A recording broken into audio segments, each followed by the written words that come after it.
maita henyu adikani, mufaro wangu kunge tiri kuno kuMashava tichitaura nyaya yeNational Development Strategy 1.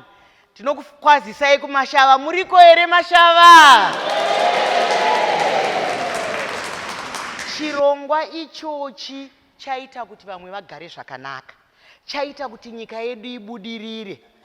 Imimi mukabvunza mubvunzo, mukateerera mafambisirwo azvo, Mashava hairambe yakaita zvayakaita izvi.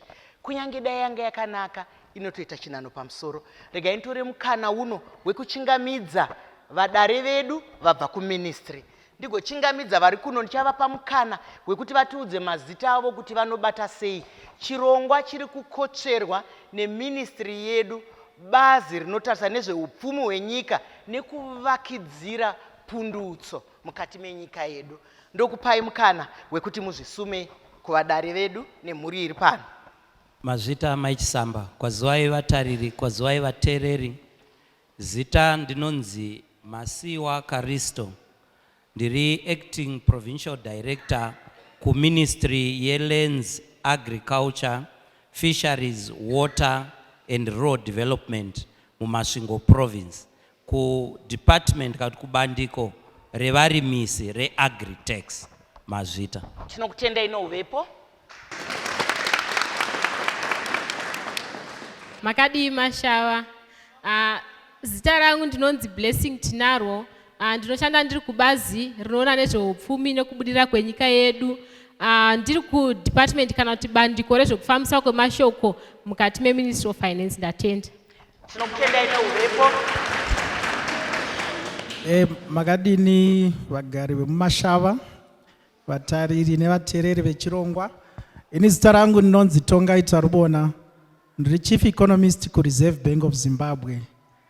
Ndokwandabva. Mazvita. Tinokutendai nouvepo. Chinhu chese chine zvachinenge chakoshera. Isa hatingotaura zvinhu zvisina kukosha. Ndiri kumbotanga naMai Tinarwo. Zvakoshei kuti tinge tiri kuMashava panguva ino tichitaura neNDS 1. Toda kutenda Mai Chisamba. Nonga mukarangarira mugore ra2018 mutungamiri wenyika yedu vaMunangagwa vakaparura gwaro rinonzi Vision 2030 rinotaura kuti mafambiro atichaita maererano nokuti nyika yedu ibudirire tichisvika pa2030. Endi chavakananga ndechekuti muna 2030 nyika yedu ive nyika yavandudzwa. Vanhu vemuZimbabwe vange vari vanhu vanorarama upenyu hwakavandudzika tichitarisa nekwatiri kubva. Saka muchaona kuti seMinistry of Finance takagara pasi tikaona kuti tikwanise kusvika paVision 2030 chii chatingaita. Pakabva paitwa magwaro anokwana 3. Rimwe racho rakaiswa mugore ra2019 kusvika mugore ra2020 rainzi Transitional Stabilization Program. Gwaro iri ranga rakanangana nekudzikamisa upfumi hwenyika. Ndofunga tinorangarira kuti gore ra2017 zvinhu zvisina kunatsokumira zvakanaka.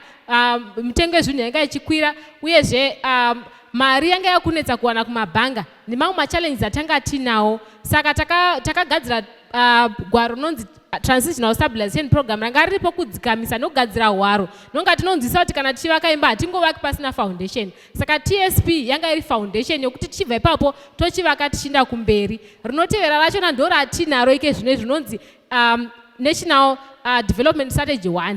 Ndo document richatiguida kubva 2021 kusvika 2025. Saka tiripo paNDS 1 taona kuti hatingasii vanhu vekuMashava nekuda kuti Vision 2030 inoti hatisii munhu hatisii nzvimbo. Ndosaka tauya kuno kuti tizonzwa kuti kubva 2021 kusvika pataari nhasi pana 2023 pane zvamuri kuonawo here zvine chekuita neNDS 1. Pane zvakubatsirai here, pane pamuri kuona here pane magepi kana kuti panoda kugadziriswa kuitira kuti tifambirane pamwe chete takananga kuzadzisa vision yemutungamiri wenyika muna 2030. Tatenda. Ndizvozvo mashoko akanaka. Masarudzwa, saka tauya kuMashava, takusarudzai, vakusarudzai. Saka ngati tinyatsonzwa kuti ndezvipi zvamuri kuona zviri kunaka, ndezvipi zvamunoda kuti zvigadziriswe. Vadononga zvese kuti urombo ngautapudzike. Munoziva kana uchinge uine kaurombo haunyatsokwana paunoda kukwana. Saka ngatiteererei tinzwe kuti tingavandudzike sei. Ndomboya kwamuri injiniya.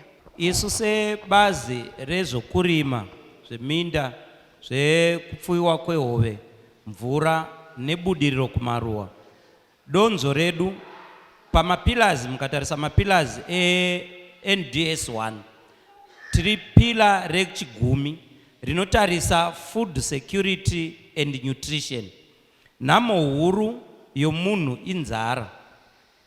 Bandiko redu, donzo redu nderekuti tisimudze upenyu hwemhuri imwe neimwe, tirege kuva mhuri ine nzara, tirege kuva nyika ine nzara. Kurao tiri kutarisa food security, tiri kutarisa food self sufficiency. Nyika yedu mugore ra 2020 tanga tine 45% yevanhu ndo vanga vachigona kuwana kana kuti kuzvirimira chokudya chakakwana.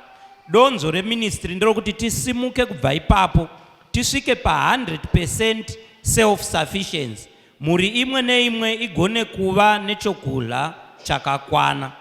Tinotarisira kusumuka pakurimwa kwemukaka, kurimwa kweng'ombe.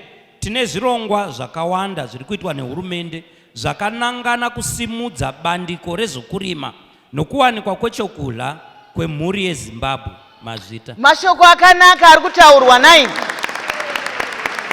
Munoziva kuti kudii vataura mashoko akaomarara kuti munhu ngaazvikwanisire, munhu ngaakodzere, munhu ngaarege kurarama upenyu hwekuita kufuridzirwa, hwokupiwa nevamwe, hwokutariswa nevamwe. Apa dzidziso iri pano ndeyekuti iwewe unozvigona, inini ndinozvigona, asi dambudziko ratinaro hatiteerere kana maprograms achiitwa. Tinozvimhura, ngatiregei kuzvimhura, ngatiteerere tinzwe kuti zvavati munhu wese ngaamire neshoka dzake agodla agoguta. Ngatisangane muchikamu chinoteera.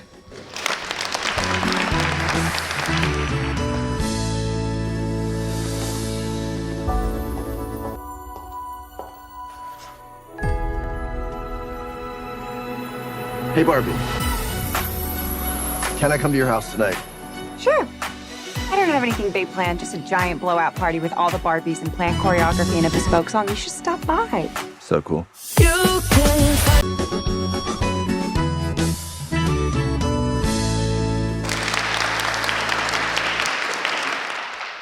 Vadikani, tasvika muchikamu chechipiri, tiri kutarisa pundutso, tiri kutarisa muono wekuti nyaya yeurombo, nyaya yekutatarika ipere. Ndozvazviri kungoreva. Tingataure nemashoko mahombe, tingadini, asi nyaya yekuti kuramba takangobata shaya, vadiki vanoti kujega shaya haichada kuramba yakajegwa kana takutaura nyaya dzatiri kutaura nhasi. Ndomboya kwamuri vatarona.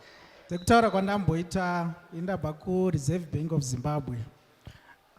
Ndinovimba vatariri nevateereri vanoziva kuti Reserve Bank of Zimbabwe ndio bhanga guru renyika, rinova riri bhanga rehurumende, riri bhanga futi rinova bhengi remamwe mabhengi amunoziva amunoshanda nawo. Isu tiri kwedu kuReserve Bank, donzo guru ratinofamba naro nderekutsigira zvirongwa zvehurumende maererano nekufambiswa kwemari, maererano nekufambiswa kwemitengo munyika. Zvikuru sei tichida kuti zvinhu izvozvo zvive zvinenge zvakadzikama. Asi pakupera kwazvo tinotarisira kuti netsigiro yatinenge tichiita kuzvirongwa zvakaita seNational Development Strategy tinge tine kudzikama munyaya dzemitengo, kudzikama munyaya dzeupfumi, uye nyika ienderere mberi. Ndofunga mukarangarira kubva zvambotaura maitinaro kuti kubva 2018 hurumende yakaisa chirongwa icho National Vision 2030, donzo riri rekuti tive nekudzikamisa kweupfumi. Mukarangarira zvekare nguva yatabva kumashure uko taive tiri vanhu taimboshandisa $, chete, tikazobvapo tikati aiwa ngatiitei kuti vanhu vave nemari yavo yavanoshandisa, yavanoti mari yavo yedu yatinoti yeZimbabwe. Pane chandiri kuda kuti nditi twasanidzei zvishoma maererano nemari yedu yemuZimbabwe yatiri kushandisa. Vazhinji tinonzwa muchitaura kuti tine RTGS, tine bond. Aiwa, ayo haasiwo mazita emari yedu yemuZimbabwe. Mari yatinoshandisa inonzi Zimbabwe dollar kwete RTGS. RTGS inongove system yatinoshandisa kana tichishandisa mari dziya dzatinotransfer dzatinofambisa nemasaisai ende atinoti electronic money, kuti mari ikafamba nemawallet edu aya atinawo kune mafoni akasiyana siyana, kana kuti tikashandisa zveswipe tichitenga mumashopu kana kutumirana kwatinoita, iyoyo system yatinoshandisa ndiyo inonzi RTGS. Asi mari inenge ichifamba yacho inonzi Zimbabwe dollar. Saka kubva muna 2010 takaisa mutemo wekuti tive nemari yedu yemuno. Taisa mari yedu yemuno inonzi Zimbabwe dollar. Pakava nekuti pese panoita mari dzakasiyana siyana, muchaona kuti mari idzi hadzigoni kufamba dziine simba rimwe chete, asi imwe neimwe mari ine mutengo wayo tichitarisa maererano neimwe mari yekune imwe nyika. Saka ndo pamunoona paya toti kune ma-exchange rate. Kana paane ma-exchange rate zvaakureva kuti mari yedu kana takaibata isusu tichiitarisa nemari yekunze, tinoda mari yakawanda zvakadii yekunze inoenzana nedhora redu remuZimbabwe, kana kuti nerumwe rutivi madhora mangana emuZimbabwe anoenderanawo nedhora rekunze. Saka ndo exchange rate. Saka ndo imwe nyaya yatinobatsirana zvikuru neMinistry of Finance kuti maretsi yayo kana kuti mutengo wedhora redu tichitarisa nemari dzekunze zvive zvinenge zvakadzikama nguva nenguva. Saka isu seReserve Bank tinoramba takatarisa munyika, mumamaketi edu, muikonomi yedu, mafambiro azvinenge zvichiita. Tikaona paakuita madutu mupengo ekuti kuda reti iyoyo yaakutiza kana kuita sei, tinouya pakati todzikamisa dutu iroro. Ndofunga munowirirana neni mazuva apfuura nekubva ndofunga taane vhiki 2 pane zvaakumboitika zvakakunza kukwadzika zvikuru munyika. Vanhu vakati ko zvaakuita sei, ko vanodzikamisa mari vari kupi? Asi takauya tikapindira. Ndofunga mungava munowirirana neni kuti maona mitengo yemari yatinoti exchange rate iri kuita ichisimba, zvichiratidza kuti Zimbabwe dollar redu rava kudzoka kuwana simba kudarika zvarara kuita mazuva apfuura. Ndizvozvo mashoko makukutu avari kutaura nhai. Nyaya yedu yaparurwa. Pakupedzesera kwavaita vati tinoda kuona kuti hapana nzvimbo inosara kumashure. Zvinoreva kuti imimi nenzvimbo dzenyu mune shuviro dzenyu, mune zvamunotarisira. Handiti zvino kana takangonyarara tisingabvunze mubvunzo, tisingazvitaure, ukanga wapiwa chipadza, ukapiwa hanzi akupa badza ati uite sei, ugute. Handiti ngatisangane muchikamu chinotevera.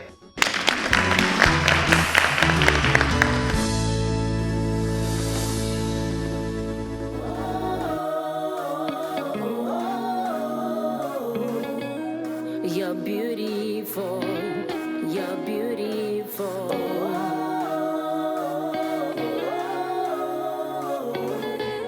You're confident, you're confident. Kugeza nerunako narubili, gandare mvura nerubili. Kugeza nerunako narubili, gandare mvura nerubili.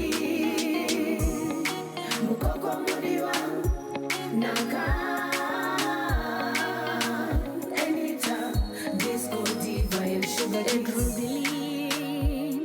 Every woman is beautiful with Rubili. Every woman is beautiful. Find yourself.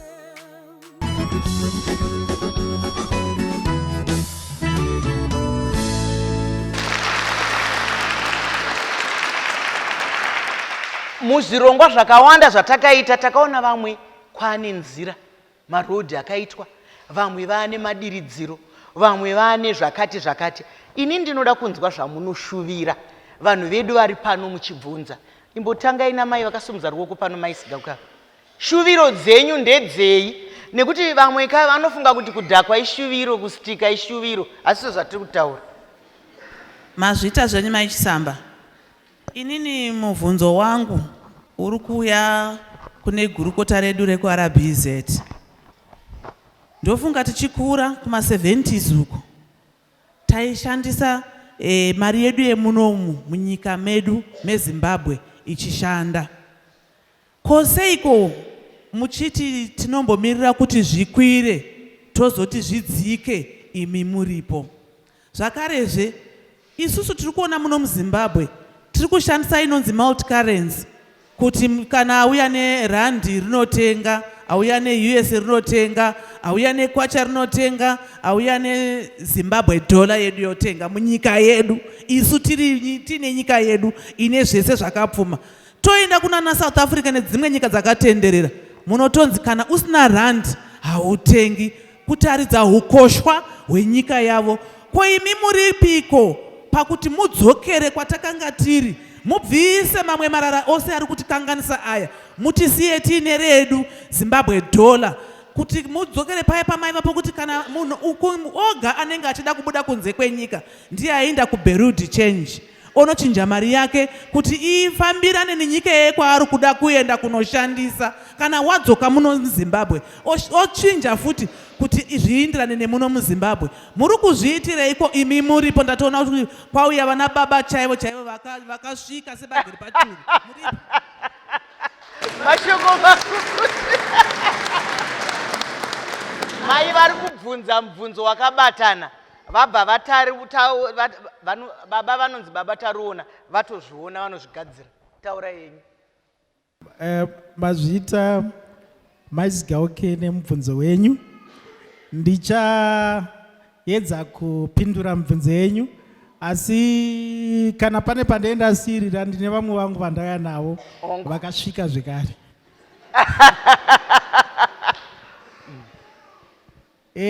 Mubvunzo wenyu wekutanga wanga wakatarisana nekuti sei mitengo tichimborega ichikwira tozouya toidzikamisa. Ndingangoda kutaura kuti nyaya dzemitengo yemari, ma-exchange rate, kazhinji chinhu chinobva mukushanda kunoita mamarket ese, kuti kune rimwe divi revatengi koita rimwe divi revanotengesa. Saka imwe neimwe mari ine supply kana kuti demand, ine vanotenga ine vanotengesa. Saka sekudaro kazhinji kacho chinoita kuti mitengo yemari ikwire.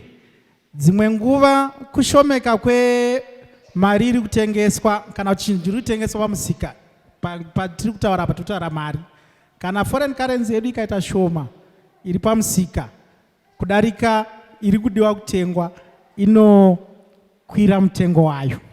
Zvinoreva kuti kudzika kwehuremu hwemari yedu yemuno muZimbabwe. Chechipiri chinoita kuti rate yedu iyi ikwire nderimwe divi remashandisiro atinoita mari uye chido chekuda kushandisa mari. Dzimwe nyika dzamuri kutaura nezvadzo idzi, mari yekunze chete inongoshandiswa navo vanenge vachida kunoshandisa kutenga zvekunze chete. Asi muno muZimbabwe tikatarisa kufamba kwataita kubva kuna 2004 kusvika pari zvino, makaona kuti takamboita dambudziko hyperinflation kana kuti kukwira kwemitengo zvakanyanya. Kukwira kwaita mitengo kuya zvikuru zvaikonzerwa nekushomeka kwezvigadzirwa zvedu isu pamwe chete nemi seZimbabwe, zvataigadzira tichitengesa kuita zvidzikamise mari yedu zvaive zvishoma shoma. Saka tikasava neupfumi hwakasimba, tikasava nemari yekunze inouya yakawanda munyika, tinoita kurasikirwa nesimba remari yedu, toita inflation kana kuti kupera kwesimba kwakanyanya. Saka yapera simba zvakanyanya kudaro, isu hatingopeti maoko tiri kuReserve Bank nekuMinistry of Finance, tinoti zvinotoita seiko kuti vanhu vakwanise kudzoredzera upfumi hwavo. Ndo pakauya pfungwa zvichibudikidza nemapato akasiyana siyana eupfumi kuti madi matiisirawo mari inoita inenge yakati dzikamei. Kudzikama kwemari sekutaura kwandiri kuita kunobva pakuti kuti mari iyoyo kwainobva upfumi hwawo hwakasimba zvakadii maererano nezvatinogadzira. Saka ndo pakanzi ngatimboshandisaiwo dzekumwe timbosendeka yedu parutivi.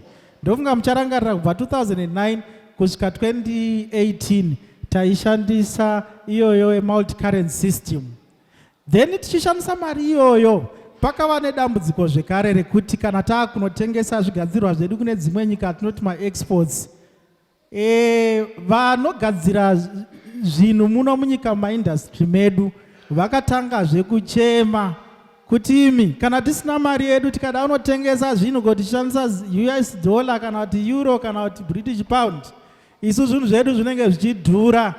Taikumbira kuti dai taitawo mari yedu yatinokontrola yekuti tikakontrola kakata kutengesa kunze uko tinowana zvinhu zveduwo zvichitengwa. Saka ndo patakazoti aiwa ngatichiva neduwo pamwe chete tichishandisa dzekunze idzo kuitira kuti vanhu vasarasikirwa neupfumi hwavo vanomboisa mari dzavo kana vachida kuchengeta kuti isarasika upfumi ngavaise mu-US dollar. But taisa mutemo wekuti tishandise mari dzekunze dzakawanda kuti vanoda kuchengetedza mari dzavo dzinge dziri mune dzimwe mari dzekune dzimwe nyika. Takaongorora zvekare sebhanga tikati ko chii chiri kuita kuti reti irambe ichikwira. Takasvika pakubvumirana kuti chinokonzeresa kuti reti yedu ikwire ndechekuti US dollar redu iri hatichangozorishandise kungoti tichengetedze mari takasevha. Vamwe vedu vanoda kurishandisa muno kutenga mumashopu, rozodewazve kushandiswa kutenga kunze kwenyika patinenge tichitenga zvinobva kune dzimwe nyika.